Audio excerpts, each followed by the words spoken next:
নমস্কাৰ ৰাতিপুৱা সূৰ্য বাবাৰ আগমন সেয়েহে মই ভাবিলোঁ ধুনীয়াকৈ কাপোৰকেইটা ধুই মেলি দিওঁ।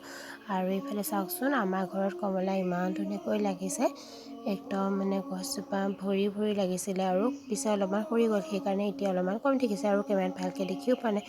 আৰু এইফালে ধুনীয়াকৈ ৰাতিপুৱা আমি খাই লৈছোঁ কমলা, আৰু এইফালে মানুহজনে আনিছে কয়লাৰ। আজি আমাৰ ঘৰত চলিব মানে মাংস, আৰু এয়া অকণমান মই এক্সট্ৰাকৈ ল'লোঁ বইল কৰিবৰ কাৰণে। আৰু এইফালে আমাৰ ঘৰৰ পোৱালিটো স্কুলৰ পৰা আহিলে কিবা এটা খাবলৈও দি ল'লোঁ।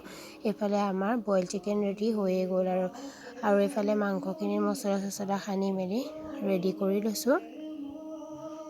আৰু আলু আৰু অমিতাও লগতে কাটি দিছোঁ। আৰু চাওকচোন, ৰ'দ বুলি কওঁতে আহিলে নহয় বৰষুণজাক, হুৰা হুৰাই আহিছে একদম। আৰু এইফালে মাংস খোৱা আজি মজাটো ভালেই হ'ব, আৰু দিনত বৰষুণ দিলে মাংস খাই ভালেই লাগিব।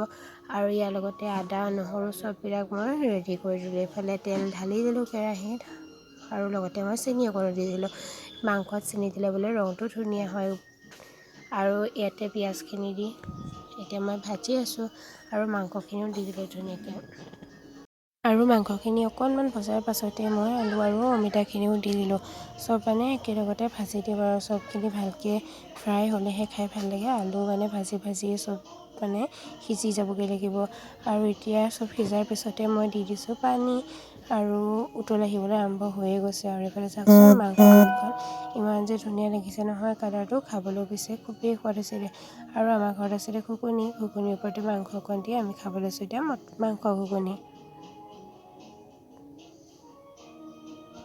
আৰু এতিয়া সময় হৈ গৈছে ভাত খোৱাই। এইফালে আমি ভাত চাত বাঢ়ি খাবলৈ ল'লোঁ। আৰু তাৰপাছতে মানুহজনে মই আহিলোঁ অকণমান কাম এটাত, আৰু মোৰ গাটো বেয়া কাৰণে এনেকৈ কাপোৰ কানি পিন্ধি ল'লোঁ। আৰু তাৰপিছতে আমাৰ পোৱালিটো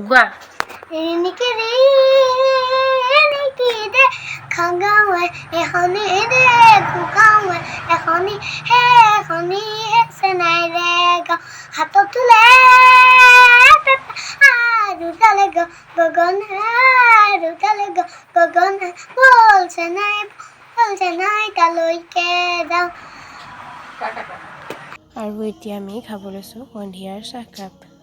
আজিলৈ আহিছোঁ দেই, বাই।